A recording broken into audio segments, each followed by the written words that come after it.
This is the Brewers POSTCAST, your instant game reaction for the Milwaukee Brewers. Part of the Locked On Podcast Network. Your team every day. Official win streak for your Milwaukee Brewers as they take care of the Houston Astros in Game 2 of their 3-game series. This one by a final score of 4-3. It started off really hot for the Milwaukee Brewers and it cooled off, got interesting late, and we'll dive into all of that, including your player of the game, the turning point, and what you'll be talking about tomorrow. Good evening and hello, everyone. My name is Brandon Snide. Welcome into the Locked On Brewers postcast here on YouTube. You can go ahead and follow me on Twitter at Brandon_Snide and follow all of my work over at WTMJ.com, covering all of Wisconsin sports. Lots to get into tonight on the program in the Brewers 4-3 win. Again, an official win streak, ladies and gentlemen, has began in Milwaukee for the Brewers once again with that 4-3 win over the Houston Astros. And it started off in a way that we have discussed many times on this program where the Brewers are the most successful. Hayden Wesneski getting the start for Houston tonight. And boy, did the Milwaukee Brewers offense jump on him early and often. And very, very high pitch count in that first inning. Bryce Terrain, who was back in the lineup tonight with a double. Contreras walked right after him. And Hoskins with the double, the RBI, two-run RBI double there to center field off the wall, scored the first 2 runs of the game. And while Hoskins was on second base, the very next batter in Jake Bauers, bringing both of them home with a 2-run shot to center. And Chad Patrick rolled pretty much this entire game that was up until the 7th inning. And you hated to see it if you're watching this game, because at one point, Patrick retired 12 straight Houston Astro pitchers. In the 6th inning, the 5th inning, he needed 6 pitches to finish that inning. He was absolutely rolling, and you hated to see him. He got a couple of guys on base, back-to-back singles from Houston, and fouled up by a Brendan Rodgers 3-run blast to make it a 4-3 game. The Brewers were still obviously in front. They would go on to win the game. But as far as it goes for Chad Patrick tonight, man, I thought he was fantastic. Maybe the best we've seen him this season thus far in a Brewers uni. I thought he was fantastic. He was in command. And a big part of that is because the Brewers offense gave him that confidence early in the game. And they punished the starting pitcher when you got him on the ropes. We have discussed it going all the way back to San Francisco when they had a handful of their starters on the ropes and weren't able to capitalize early in that game. Tonight, that was not the case for this Milwaukee Brewers. 4 runs in the first inning. That's all the Brewers would need on their way to a 4-3 win over the Astros in Game 2. They'll go for the sweep tomorrow afternoon. The Brewers, despite a lot of ups and downs, and maybe more downs than ups, sit a game above 500, ladies and gentlemen. I know there's reason to feel down on this team at times, but to be a game over 500 and everything that they've had to face, I think that speaks volumes on this team. We talked about the game getting interesting late, and it certainly did. The 8th inning got interesting tonight, and without further ado, the 8th inning tonight is our turning point. Time to reveal where the game was won or lost. It's the turning point. So the 8th inning is my turning point tonight. You could probably point, if you wanted to the first inning and the Brewers putting up 4 runs, and that's all they would need for the game. However, the 8th inning tonight is my turning point. Jose Altuve got on base in that 8th inning. There was 1 out. He drew a walk. The next batter, the ball had slipped away from Contreras, popped in and out of his glove, happens from time to time. Scooted away from him, 3-4 feet. Contreras pops up an absolute dot to second base to throw out Altuve. After that out at second base, and keep in mind there were 2 outs, there was another, I believe it was another hit and, a walk, and then Christian Walker lined a single to left field. If William Contreras doesn't make that play at second base and doesn't throw out Jose Altuve, the game is tied at the very, very least. At the very, very least, this game would have been tied. So without William Contreras, and again, we talk about Murph ball, right? Good offense. We saw it in the first inning. Good pitching. We mentioned Chad Patrick.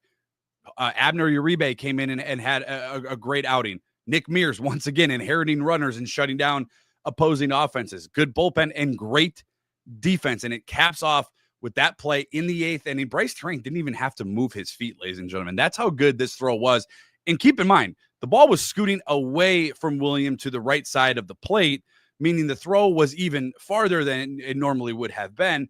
And the pressure that he was under when he made that throw. Just a remarkable play by Wild Bill there behind the plate, who continues to show you why he is one of, if not the best catcher in baseball. And we mentioned Murph ball. That was clearly on display tonight as the Brewers beat the Houston Astros by a final score. This one 4-3, now 19-18 on the season. Lots of reaction being poured in. And again, thanks to each and every one of you over there on the YouTube stream. Don't forget to hit that subscribe button, hit that like button, drop your thoughts, drop some comments. We'll see how you guys are feeling after a Brewers 4-3 win in Drum. And every day are on the Locked On Brewers podcast. The Brewers in second place now. Don't look now. The Cubs got somebody in your rearview mirror. I know you took 2 out of 3 in Milwaukee, but this Brewers team starting to find a little bit of their mojo. It's funny because after Saturday's game, manager Pat Murphy had talked about this team, and I'm quoting him, losing an edge, confidence. Rhys Hoskins saying at some point you don't have a lot of time in your season. And after this 3-game stretch here, they beat the Cubs in game 3. They beat the Houston Astros again, games 1 and game 2. You now have won 3 in a row. Are the Brewers regaining a little bit of that swagger? We talked about it last night. Are they snatching their chain back and playing the ball that we have grown accustomed to under manager Pat Murphy? And we talked about it. The good pitching, the good offense, playing great defense, stealing bases, having fun, smiling. Abner Uribe at one point, he walked the batter, had guys on first and second, and he knows he made a mistake. He missed it. He's smiling like it's not a team that's playing with a lot of stress right now. And that's the difference between winning ball games and the way that they're winning and when we saw them lose against the Chicago Cubs to begin those 2 out of 3 games there in Milwaukee over the weekend. But that's the difference when this team is playing to their confidence and playing to their strengths. We're seeing a completely different team, and there's no difference tonight with the Brewers beating the Houston Astros 4-3, now 19-18 on the season. Lots more reaction pouring in. Murph definitely should have taken Patrick out when he had that first runner on base. However, I'm glad we have Mears to save the day, it seems, every day. I think if you're looking at it, their team right now, your unsung hero of this Milwaukee Brewers team, without question, right now is Nick Mears, right? Bryce Terrain's been phenomenal. Jackson Churrio's been good. But holy smokes, where would this team be without Nick Mears, who continues to save their butts out of the bullpen? And tonight, inheriting runners. He did it again last night, so he has been fantastic. Nick over there on the YouTube chat, again, an everydayer for the Locked On Brewers. If you can't hit homers, you have to play great in all of your other phases, and that's exactly what they're doing. Now, tonight helps out when Jake Bauers hits a no-doubter and gives the Brewers a 4-0 lead, but that's kind of the what we've grown accustomed to when it comes to the Murph ball experience, right? This team isn't going to have 3, 4, 5 different guys hit 30+ homers, right? It's not going to happen. You'd love to see, that out of Jackson Churrio, maybe Christian Yelich, although he's not really on pace right now for that. Rhys Hoskins has done it in his career, but that's just you're not going to consistently get that from this Brewers offense. You beat teams in the way that we saw tonight. Now, you obviously score 4 in the first, and then you don't come close to scoring another one in the entire game. You don't like that from an offensive standpoint, but when you have the starting pitching that this team does and the leadership that they have with Chris Hook and obviously manager Pat Murphy, and then you have the bullpen. We talked about Nick Mears. We talked about Abner Uribe. Abner Uribe has been a completely different pitcher than he was a year ago, right? Control's a big part of his game. That's completely been honed this year for him, and it's good to see because that's just another weapon for this team out of the bullpen. So you guys are all absolutely right. As the Brewers beat the Houston Astros 4-3 in game 2, they'll look for the sweep tomorrow. And I think it's going to be in our what you'll be talking about segment, but I'm very, very, very curious where what team shows up tomorrow. And I'll give you a reason and an example why. Nick also on the YouTube chat, the Brew Crew is my play of the game tonight. Couldn't pay attention to the full game, but it seemed like a good team effort for multiple players. And you're absolutely right. That's a perfect, it's funny you didn't, if you weren't paying complete attention, because that's absolutely right. The offense started out hot. They got to Hayden Wesneski early and often. Chad Patrick was phenomenal. 6 1/3 innings until that 7th inning where he had a few slip ups. Abner Uribe came out of the bullpen. Thought he was, fantastic. He had a couple of guys on base in that 8th inning. Nick Mears cleans it up. William Contreras has a great play in that 8th inning, and Trevor Megill gets the save. I mean, it was a team effort. It was a team win tonight, and that's what the Brewers that we saw last year win 90+ games. That's what we've seen them do. Lots more reaction pouring in. Peter over on YouTube. Wish we scored more, but can't complain about a win. Chad Patrick looked great. Besides the one pitch, he gets my player of the game. He was a guy that I had penciled in before that home run that was going to be my no doubter. Like, that was going to be my guy for the player of the game. And obviously the one pitch, and I put it on Twitter. You can follow me on Twitter at Brandon_Snide. I felt awful for him. I had no fear tonight, and I don't know about you guys watching the game, that we were going to lose this game. It never felt like this Brewers team was going to lose. Even in that 8th inning when things got a little dicey, even after the 3-run home run, it just never felt like the Brewers were going to lose this game. I felt more bad tonight for Chad Patrick because I feel like if he gets out of that 7th inning, we're talking about obviously his best start of his career. And it's just, I don't know. He's been the one guy for me as far as the starting rotation goes. I love Freddie Peralta. I was excited for Nestor Cortez. Obviously the injuries have become a problem for him early in his Brewer career, but Chad Patrick with the number 39 on his back, throwing the cutter. I don't know. It reminds me of a lot of a former pitcher that we had here in Milwaukee. And he's just fun to watch. He's a lot of fun to watch. And it's exciting to see him develop and more to come, right? Like, we're still in the early parts of the season, early May here yet. So lots more to come for Chad Patrick. There's no doubt about it. We mentioned player of the game and the things that you'll be talking about tomorrow. We'll get to all of that coming up right after this. Our show is brought to you by Monarch Money. Have you guys ever checked your bank account and wondered, gee, where did all my money go? Happens to me weekly between dining out, online shopping, and entertainment.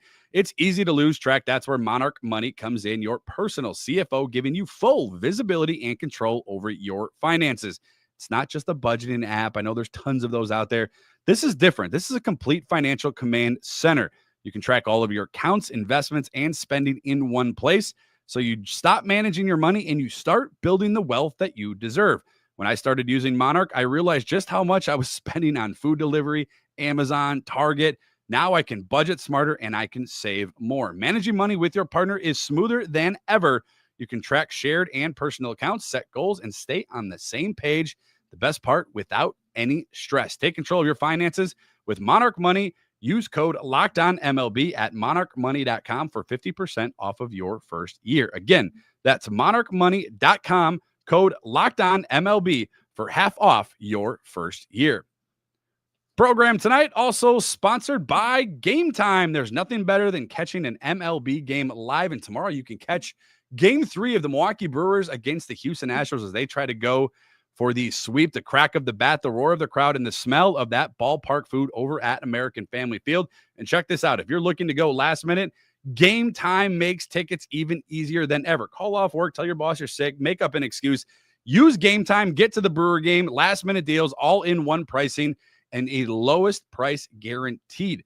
Game Time makes the stress out of buying MLB tickets. Plus, ticket drop as the game time gets closer, meaning you can score an incredible deal. Game Time is the official ticketing partner of Locked On. And again, as the Milwaukee Brewers look for this sweep tomorrow, you can go and check them out and get a sweet deal on some sweet tickets. This makes finding the best deals effortless. It filters all the fluff and highlights the top discounts in the stadium. Take the guesswork out of buying tickets with Game Time.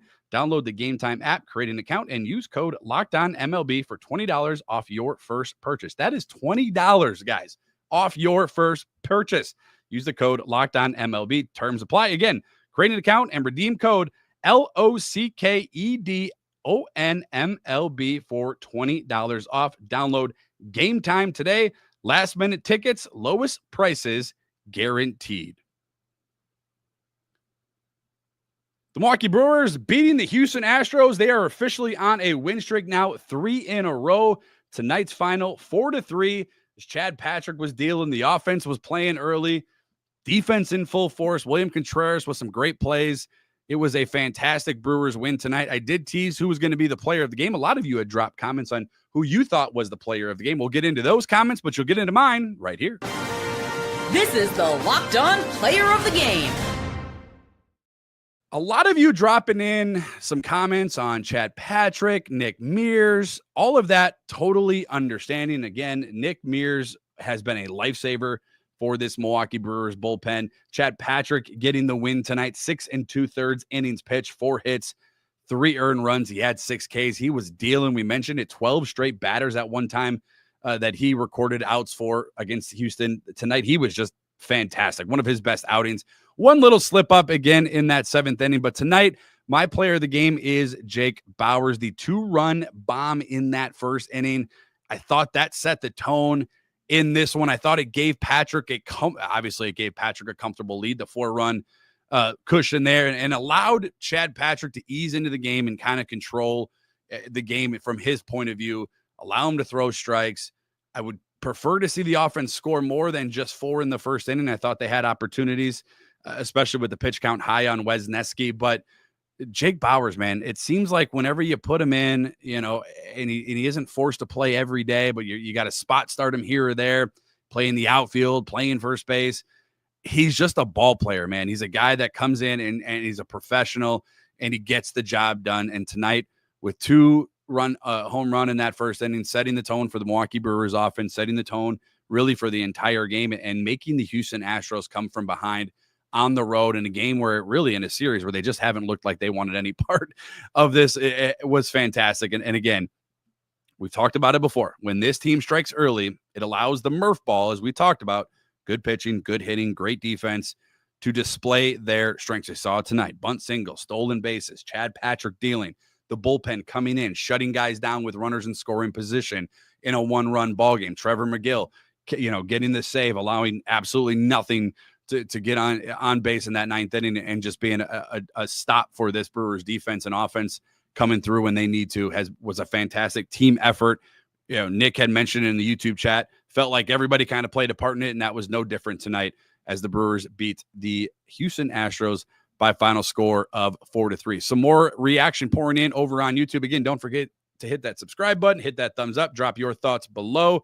Wild Bill's ability to throw guys out at a league-leading clip has been a game changer all year. Probably prevented the tie and run from scoring tonight, gunning down Altuve. Absolutely, Nick. I agree with you. He gets my turning point of the game, because that would have been at the very least, a tie ball game. At the very least, with that Christian Walker single to left field on that one hopper, it would have absolutely tied the game. It would have been 2 outs, and he would have been going with the crack of a bat, Altuve that is, and he would have easily have tied the game. So absolutely.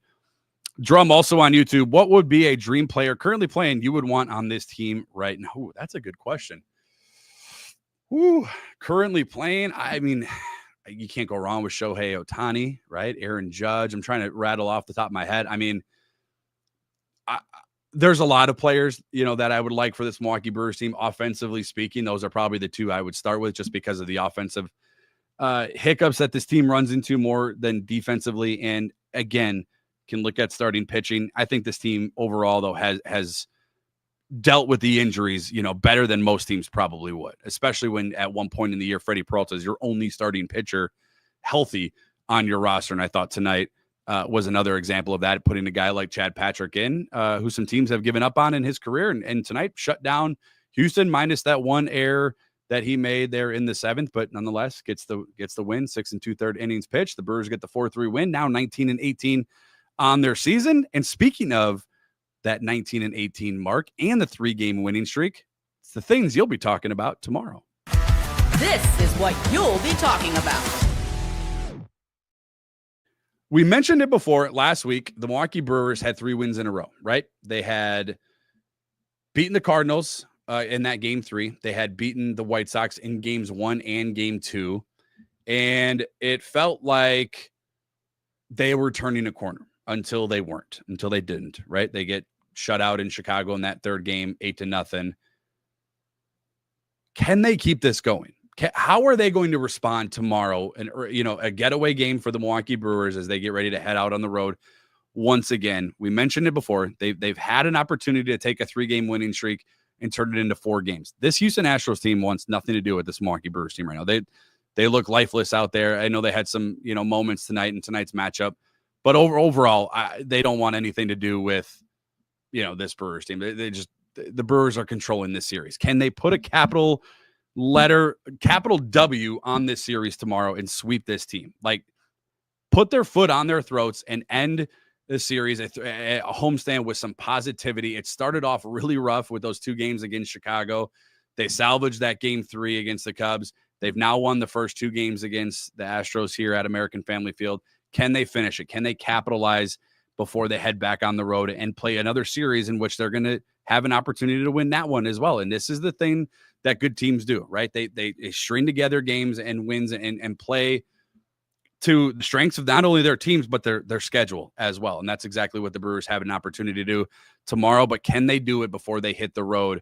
That's going to be the one thing I'm going to be paying attention to tomorrow. It's the one thing I'm going to be looking for and the one thing I'm going to be talking about. And hopefully we're all talking about a Milwaukee Brewers win, as a few of you have mentioned that the Cubs are now down, and that's always good. It's always good news when the Chicago Cubs are losing. We'll see if the Giants can hold on as the Brewers get the 4-3 win over the Houston Astros tonight at American Family Field. We mentioned it before. The Milwaukee Brewers now 1 game above 500 at 19-18 on their season, and 12-6 at American Family Field. They'll go for 13-6 tomorrow, an early 1:10 first pitch. And again, as always, my name has been Brandon Snide. Appreciate each and every one of you tuning into the YouTube live edition of the Locked On Brewers postcast. Again, thank you to each and every one of you for always making Locked On Brewers your first and last listen each and every day. It is so greatly appreciated. And remember, you can get all of our content wherever you get podcasts, Apple, Google, Spotify, all those great apps, as well as right here on YouTube. Just search Locked On Brewers and hit that subscribe button, hit that thumbs up button. And don't forget, we are here following every Brewers game. And as always, win, lose, or draw, it's Go Brewers.